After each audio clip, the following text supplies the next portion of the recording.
welcome in to our inaugural episode of Behind Enemy Lines here at Buckeyes Now on Sports Illustrated.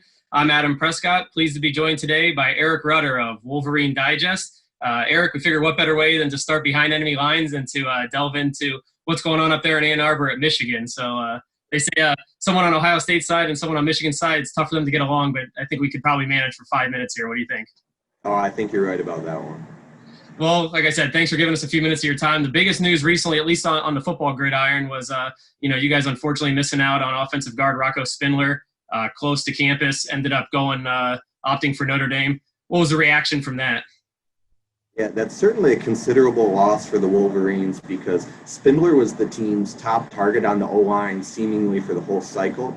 And with the kid being so close to campus, I know Michigan really wanted to land him. But Notre Dame was a tough competitor in this one for the whole way. And he has family ties to Notre Dame. They're a big Fighting Irish family. So it kind of made sense in that respect. But losing Spindler, such a highly ranked in-state kid, would be a tougher loss if Michigan wasn't in on a couple other really talented prospects too. Drew Kendall, he's an offensive guard from Massachusetts. And Michigan actually has one of his teammates committed right now. And he's a really good second option. If the team isn't going to land Spindler, Kendall can certainly get the job done, and he looks like he'll be a pretty high-ceiling player too. Another guy that looks like a high-ceiling player is another 20-21 commit on the offensive line, Giovanni El-Hadid, top 70 player, I believe, in the country. I think Michigan brought in 5 or 6 offensive linemen in this latest 2020 cycle. So you missed out on Spindler, but how exciting is the future maybe up front for the Wolverines? Right. Like you mentioned, last year Michigan landed quite a few talented O-linemen as well. And right now there's 4 guys committed. One is a pure center prospect in Raheem Anderson. Greg Crippen is a guy who can float between guard or center. So it helps to have that positional flexibility. El-Hadid, like you said, is a tackle who could possibly slide over to guard if need be. And then Tristan Bounds is a really beast of a man. He's 6'8" already. So he certainly has the prototypical size you'd like to see at that position.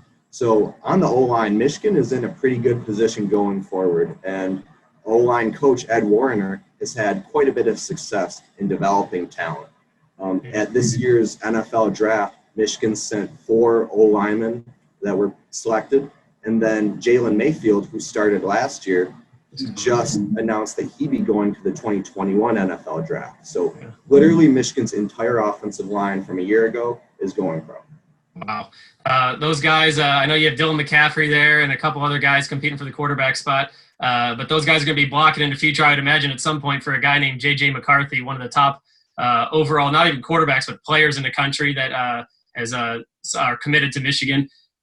Thoughts on him maybe being the best Wolverine quarterback since, I don't know, where's he ranking up? Yeah, there's certainly a lot of really high expectations for J.J. McCarthy.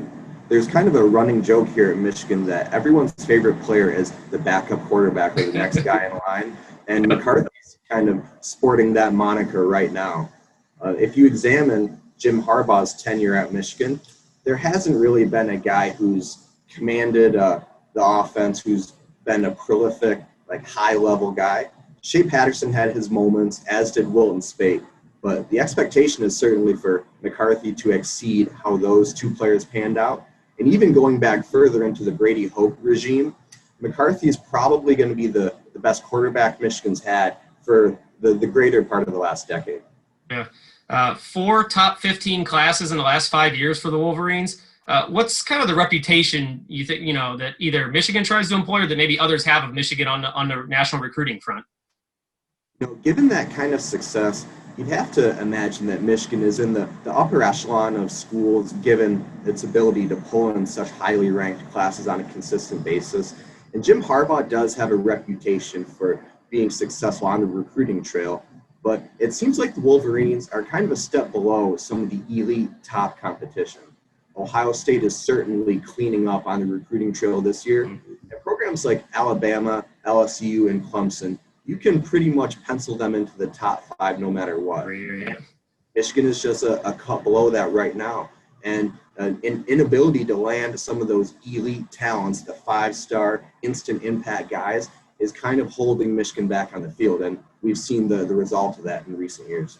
Yeah, you kind of alluded to that, holding back on the field. Harbaugh's 47-18, I believe, since he arrived in Ann Arbor. He's winning 72% of his games, but he's 1-4 in bowl games, and he has yet to beat Ohio State despite coming close a couple of times. Is there any feeling, with some of these guys coming in, or, obviously Ohio State still has, the number one class right now and is kind of winning that recruiting battle across the country. But thoughts on, Harbaugh and the Wolverines turn the corner? They feel due to win a big game at some point. Yeah, it's got to happen eventually, right? But what you outlined kind of mars Harbaugh's tenure so far at Michigan.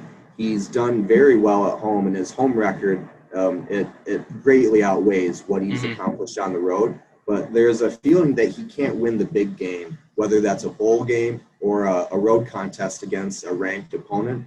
Jim hasn't gotten it done in recent years, and that's kind of how he's being graded at the moment.